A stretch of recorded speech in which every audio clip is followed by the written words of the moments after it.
الحمد لله نحمده ونستعينه ونستغفره ونؤمن به ونتوكل عليه ونعوذ بالله من شرور أنفسنا ومن سيئات أعمالنا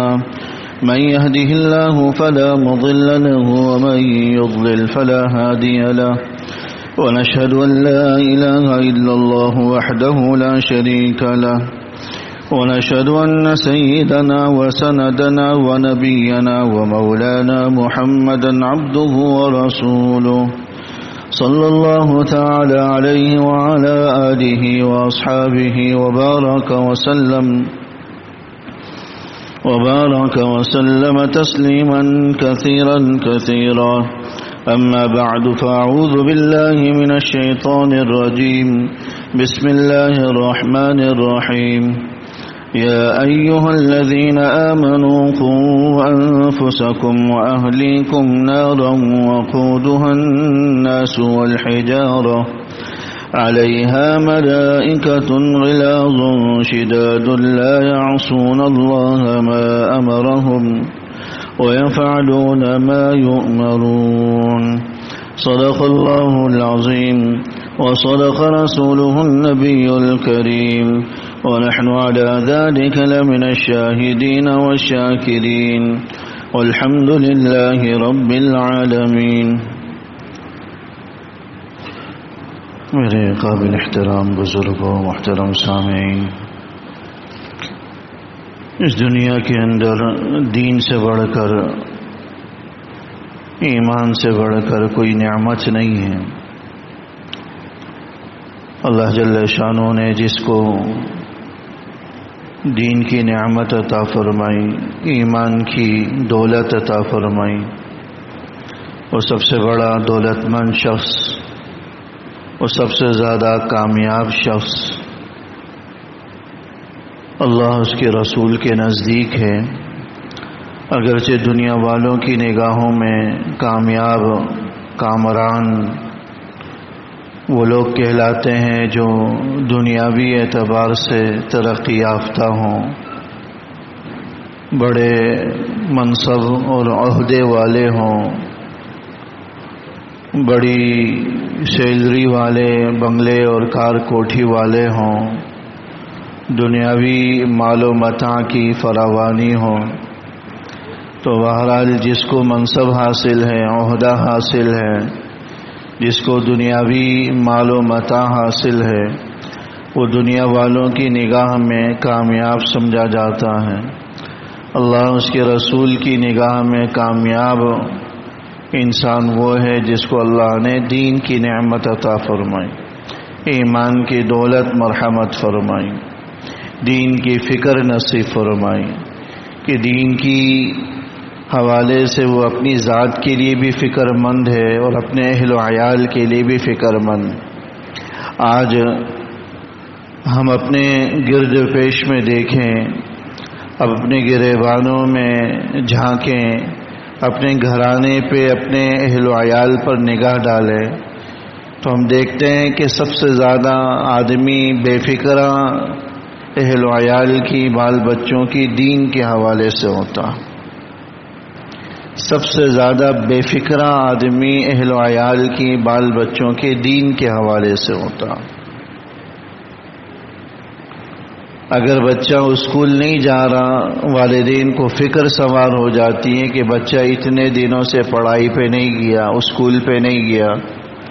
اتنی بھاری بھرکم ہم فیسیں ادا کر رہے ہیں، ٹیوشن کی فیسیں ہیں، اسکول کی فیسیں ہیں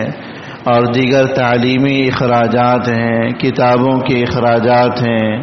آنے جانے کے اخراجات ہیں، ٹرانسپورٹ کے مسائل ہیں. یہ سب میں ہم سرمایہ اور پیسہ خرچ کر رہے ہیں. فکر سوار ہوتی ہے کہ بچہ آج پڑھنے کیوں نہیں گیا، اسکول کیوں نہیں گیا، اپنی تعلیم پہ کیوں نہیں گیا.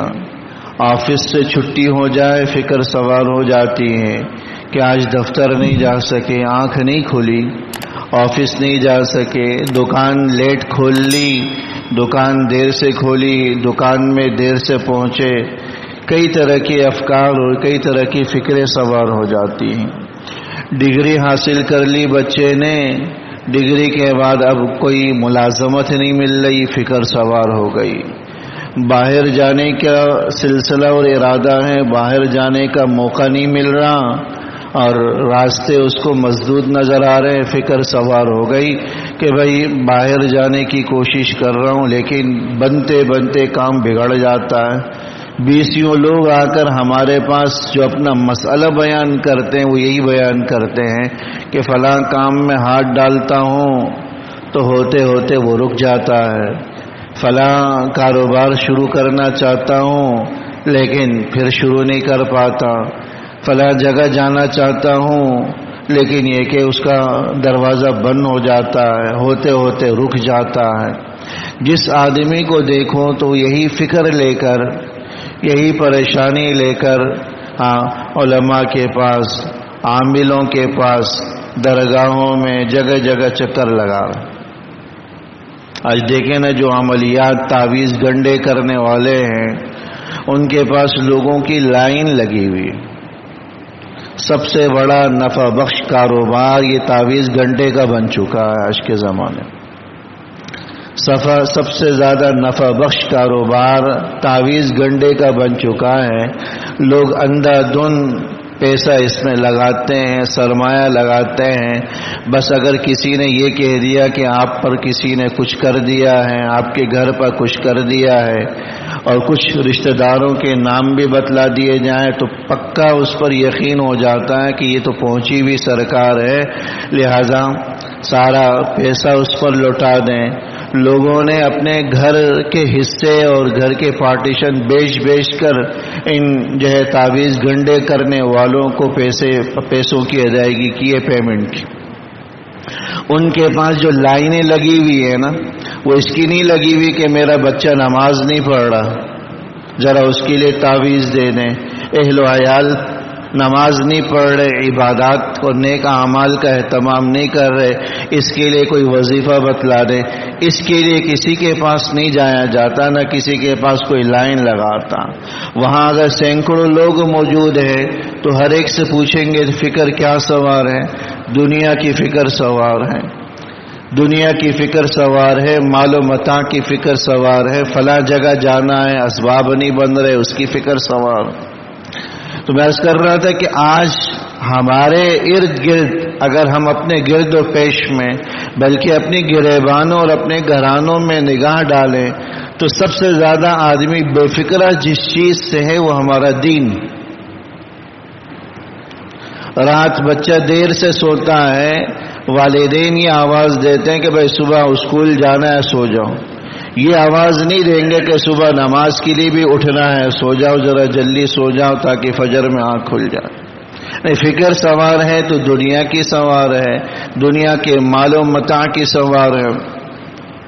دنیا کے اسباب کی سوار ہے، دنیا کے مشاغل کی سوار ہے، دنیا کی جو ہے نا چیزوں کی سوار۔ تو سب سے زیادہ بے فکر آدمی جس چیز کے حوالے سے وہ ہمارا دین۔ حضور علیہ الصلوۃ والسلام کی حیات طیبہ میں بچوں کے حوالے سے بھی جس تربیت کا آغاز ہوتا تھا وہ سب سے پہلے ان کی دین کی فکر ہوتی۔ دیکھیں سب سے پہلے جب بچہ پیدا ہوتا ہے پہلا کام کرنے کا ہمیں کیا حکم دیا گیا کہ اس کے کان میں آپ اذان دیں، اللہ کا نام اس کے کانوں میں ڈالیں، ہاتھ میں اٹھائیں۔ ابھی ایک بول اس کی زبان پر نہیں گیا، ایک چیز اس کے منہ پہ نہیں گئی، سب سے پہلا کہا گیا کہ اللہ کا نام اس کے کانوں پہ ڈالیں۔ اور جب انسان مرتا ہے تو آخر میں جو سب سے آخر میں جو کام ہوتا ہے وہ نماز کا ہوتا۔ اگرچہ علماء نے ایک نقطہ اس میں یہ بھی بیان کیا، جب بچہ پیدا ہوتا ہے تو صرف اذان و اقامت ہوتی ہے، نماز نہیں ہوتی، اور جب آدمی مرتا ہے تو صرف اذان ہوتی ہے اور صرف نماز ہوتی ہے، اذان و اقامت نہیں ہوتی۔ علماء نے لکھا کہ در حقیقت اس میں حکمت یہ ہے، انسان کو یہ سمجھایا جا رہا ہے کہ آپ کی زندگی کا دورانیہ محض اتنا ہے جتنا اذان و اقامت اور نماز کے درمیان۔ بچہ پیدا ہوا، اذان و اقامت تو ہی، لیکن نماز ہم نے چھوڑ دی، مؤخر کر دی، اور جب جنازے کی نماز پڑھی گئی تو اس میں کوئی اذان و اقامت نہیں ہے، خالی خولی نماز ہے، بس نماز پڑھ لی اور اس کے بعد جو ہے نا دفنا دی ہے۔ تو اس میں بس اشارہ اور سمجھانا یہی ہے کہ ہماری زندگی کا دورانیہ اتنا مختصر جتنا اذان و اقامت اور نماز کے دوران، جو اس مختصر دورانیے کو کارآمد بنا لے، جو اس مختصر دورانیے کو کارآمد بنا دے، وہی آخرت میں کامیاب ہوگا میرے دوست۔ تو جب بچہ پیدا ہوتا ہے تو پہلی چیز جو اس کے کان میں ڈالی جاتی وہ اللہ کا نام ہوتا ہے، اللہ کا کلمہ ہوتا ہے، اللہ اکبر کی صدا ہوتی۔ اس میں بھی اسی بات کی اہمیت ہمیں سمجھائی جا رہی ہے۔ دیکھو، آنے والی زندگی کے اندر اگر زندگی کی کوئی قیمت ہے، اس زندگی کا کوئی مقام ہے، تو وہ اسی صورت میں ہے جب یہ اللہ کے نام کے ساتھ یہ زندگی جڑی ہوئی ہو۔ اللہ کے نام سے جتنی یہ زندگی دور ہوگی اتنی ہی یہ بے وقعت ہوگی، اتنی ہی یہ بے حیثیت ہوگی، اتنی ہی اللہ کے نزدیک جو ہے یہ بیکار چیز ہو۔ ان اکرمکم عند اللہ اتقاکم، تمہارے اللہ کے نزدیک سب سے زیادہ احترام والا، سب سے زیادہ مقام والا، سب سے زیادہ مرتبے والا شخص وہ ہیں جو تم میں سب سے زیادہ متقی اور پرہیزگار۔ قرآن کریم کی جو آیت مبارکہ میں نے تلاوت کی تھی، اس میں اللہ جل شانہ نے اسی چیز کا ہمیں حکم دیا، یا ایھا الذین آمنوا علیکم انفسکم، اے لوگوں اپنی ذات کی فکر کرو، قوا انفسکم واہلیکم نارا، اپنے آپ کو، اپنے اہل و عیال کو جہنم کی آگ سے بچاؤ۔ اس آیت کے اندر بھی اللہ جل شانہ اسی چیز کی فکر و احساس ہمیں دلا رہے ہیں کہ انسان کی زندگی میں دین سے بڑھ کر کوئی چیز ایسی نہیں ہے جس کے بارے میں فکر مند ہوا جائے، جس کے بارے میں سوچا جائے۔ حضرت یعقوب علیہ السلام، اللہ کے جلیل القدر پیغمبر، وفات کا وقت قریب ہے، اپنی اولاد کو جمع کرتے ہیں، جس چیز کی فکر فرماتے ہیں وہ یہی ہے، اذ قال لبنیہ ما تعبدون من بعدی،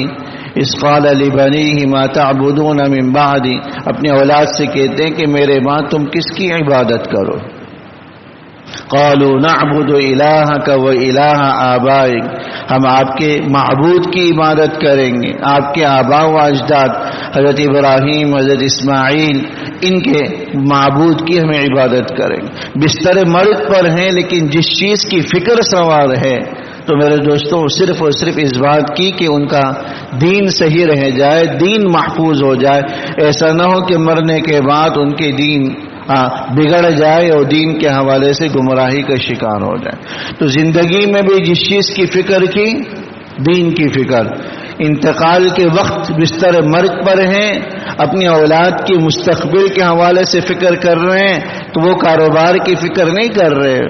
وہ کاروبار کی، گھر بار کی فکر نہیں کر رہے، جس چیز کی فکر کر رہے ہیں تو وہ ان کی دین اور ایمان کی فکر کر رہے ہیں کہ میرے بعد تم کس کی عبادت کرو۔ حضور علیہ الصلوۃ والسلام رحلت کے آخری ایام میں ہیں، بستر پر ہیں، بیماری کے عالم میں ہیں، سخت تکلیف میں ہیں، لیکن اس وقت بھی اللہ کے رسول صلی اللہ علیہ وسلم کی زبان مبارک پر جو کلمہ تھا وہ میرے دوستوں الصلاۃ وما ملکت ایمانکم کے کلمات تھے کہ میرے بعد نماز کی فکر کرنا، نماز کا اہتمام کرنا، نماز کے حوالے سے بے فکر نہ ہونا۔ اس حالت میں بھی امت کے حوالے سے جس چیز کی فکر کی جا رہی ہے وہ نماز کی، دین کی ہے، ہمارے ایمان کی ہے، ہمارے عقیدے اور نظریے کی ہے میرے دوست۔ ہمارے کاروبار کی، مال و متاع کی فکر نہیں ہو رہی۔ عرض کرنے کا، ان ساری باتوں کے عرض کرنے کا مقصد صرف یہ سمجھانا تھا، اپنے گرد و پیش میں، اپنے گھرانے میں، اپنے گریبانوں میں ذرا نگاہ ڈالیں اور میری اس بات کو ذرا سوچئے گا گھر جانے کے بعد، جو میں عرض کر رہا ہوں کہ آج ہمارے گھرانوں میں جس چیز کو سب سے زیادہ بے توجہی اور بے فکری کے ساتھ جس چیز کو لیا جاتا ہے وہ ہمارا دین اور ہمارا ایمان ہے۔ نماز نہیں پڑھ رہا، والدین اپنی اولاد سے ناراض نہیں ہوتے، ڈانٹتے نہیں، ہاں اگر اسکول نہ جائے تو ناراضگی کا اظہار کرتے ہیں، کالج نہ جائے تو ناراضگی کا اظہار کرتے ہیں، بیوی شوہر سے ناراض ہو رہی ہے، اس بات پر نہیں ہو رہی کہ وہ نماز کے لیے مسجد نہیں گیا، اس بات پر ناراض ہو رہی ہے کہ آج جاب پر کیوں نہیں گیا، ملازمت پر کیوں نہیں گیا، فلاں کام کیوں نہیں گیا۔ شوہر صاحب اپنی بیوی سے ناراض ہو رہے ہیں تو وہ گھر کے کاموں کے حوالے سے ناراض ہو رہے ہیں کہ میرا فلاں کام کیوں نہیں کیا، میرے فلاں جو ہے نا میری فلاں جو ہے نا میرے لیے فلاں ڈش کیوں نہیں بنائی، میرے کپڑے استری کیوں نہیں ہو، یہ کام کیوں نہیں ہوا، وہ کام کیوں نہیں ہوا، بچوں کو کیوں نہیں تیار کیا، بچوں کو بر وقت دفتر اسکول کیوں نہیں بھیجا۔ اس بات پر ہم سب ناراض ہو رہے ہیں۔ ناراض اس پر نہیں ہو رہے کہ اہلیہ پردہ نہیں کر رہی، اہلیہ نماز کے وقت میں نماز کا اہتمام نہیں کر رہی، نماز چل رہی ہے، ٹی وی ہمارا آن ہے، نماز چل رہی ہے، ہاں بچے کھیل کود اور لہو و لعب لایانی میں لگے ہوئے، اس چیز کے حوالے سے ہم فکر مند نہیں۔ تو میرے عزیزوں، جس چیز کی سب سے زیادہ فکر کی ضرورت ہے وہ آج کے زمانے میں اپنے دین اور ایمان کی، اپنے اولاد کی دین اور ایمان کی، اس چیز کے حوالے سے فکر مند ہو، اور یہی چیز کل قیامت والے دن ہمیں نفع دے گی۔ بچہ خوش ہو جاتے ہیں والدین جب بچہ میڈیکل کر لیتا ہے، ڈاکٹریٹ کی ڈگری لے لیتا ہے، ہر ایک کو بتاتے ہیں کہ میرا بچہ ڈاکٹر بن گیا، بڑی خوشی کی بات ہے، آپ کا بیٹا ڈاکٹر بن گیا۔ حضرت مفتی اعظم پاکستان مفتی شفیع صاحب رحمہ اللہ تعالی کے پاس ایک صاحب آئے جو تھے تو بڑے دیندار، آ کر کہنے لگے کہ میرا بچہ باہر پڑھنے کے لیے گیا اور ماشاءاللہ بڑی ڈگری لے کر آیا ہے، اور پھر آنے کے بعد بڑے اونچے منصب پر اس کی جو ہے نا پوسٹنگ بھی ہو گئی، اچھی سیلری بھی ہے، خوب کماتا، بس ذرا سا بے دین ہو گیا، بس ذرا سا بے دین ہو گیا۔ حضرت فرماتے تھے بس اس کی مثال تو ایسی ہی ہے جیسے کسی ہٹے کٹے شخص کا اچانک سے انتقال ہو جائے حرکت قلب بند ہونے کی وجہ سے، سارے اعضاء اس کے ٹھیک ٹھاک تھے، وہم و گمان میں بھی نہیں تھا گھر والوں کے کہ اس کا بھی اچانک دنیا سے انتقال ہو سکتا ہے، سب کچھ ٹھیک ٹھاک، یقین نہیں آ رہا گھر والوں کو بھائی اس کا انتقال ہو گیا۔ ڈاکٹر کو بلایا، ڈاکٹر نے چیک اپ کیا، آنکھیں دیکھی، ہاتھ پیر دیکھے، کہنے لگے کہ سب کچھ تو صحیح ہے، آنکھ بھی اس کے ٹھیک ہے، ہاتھ پیر بھی اس کے ٹھیک ہے، سب کچھ بھی ٹھیک ہے، بس ذرا سی جان نکل گئی ہے، بس ذرا سی جان نکل گئی ہے۔ تو جس طرح یہ ذرا سی جان نکل جانے کی وجہ سے بے حیثیت گھر والوں کے لیے بے وقعت ہو کر رہ گیا، اب کچھ ہی دیر میں جو ہے نا اس سے بدبو اٹھنے لگے گی، تعفن کی فضا پھیلے گی، لوگ اس کو کپڑا کر اپنے سے دور کر دیں گے، کوئی بھی میت کو اپنے گھر میں سینے سے چمٹا کر نہیں رکھتا کیونکہ ابھی بے وقعت ہو چکا ہے، اس کے بدن سے روح نکل چکی ہے، جان نکل چکی ہے۔ تو میرے دوستو یہی حال دین کا ہے، اگر دین کے حوالے سے اگر بچہ بے دینی کی طرف چلا گیا، نماز روزے کے حوالے سے کاہلی اور سستی کا مظاہرہ کر رہا ہے، یہ بھی ایسے ہی ایمان کے حوالے سے بے جان لاشا بن کر رہ جاتا ہے۔ جس طرح اس لاش کی تعفن اور بدبو پورے گھر کو متاثر کرتی ہے، ایسے ہی نماز کی نہ پڑھنے کی نحوست اور اس کا تعفن اور بدبو پورے گھر کو منحوس کر کے، پورے گھر کو بے برکت کر کے، پورے گھر کے اندر تعفن پھیلا کر رکھ دیتی ہے۔ میرے دوستو یاد رکھیے، کچھ جسمانی موت ہوتی ہے، کچھ روحانی موت ہوتی ہے۔ یہ جسمانی موت ہے کہ جسم سے روح نکل گئی، اور یہ روحانی موت ہے کہ جسم سے دین نکل گیا، نماز نکل گئی، روزہ نکل گیا، عبادات نکل گئی، اللہ اس کے رسول کی اطاعت نکل گئی، یہ روحانی موت۔ اور اس کی بدبو کا احساس ہم میں سے ہر ایک کو اس لیے نہیں ہوتا کہ ہمارا خود ایمان کمزور ہو چکا ہے۔ اللہ والے جو اللہ کے نیک بندے تھے ان کو اس چیز کی بدبو کا احساس ہوتا تھا۔ امام اعظم ابو حنیفہ رحمہ اللہ فرماتے تھے کہ جب میں وضو کرتا ہوں تو مجھے پتہ چلتا ہے کہ وضو میں ہاتھ دھوتے وقت میرے ہاتھوں سے کون سے گناہ دھل رہے ہیں، ہمیں نظر نہیں آتا، لیکن ان حضرات کو جن کو اللہ نے قلب کی صفائی ستھرائی اور نورانیت سے نوازا تھا انہیں اس چیز کا ادراک اور احساس ہو جاتا۔ آج ہمارے دل مردہ ہیں، ہمیں گھروں میں غیبت ہو رہی، اس کے تعفن اور بدبو کا احساس نہیں ہو رہا، لیکن غیبت کا گناہ کتنا سنگین ہے خود قرآن نے بیان۔ مردہ بھائی کا گوشت کھانے کی مترادف، وہ بھی مردہ، اس کی بدبو کتنی سخت ہوگی۔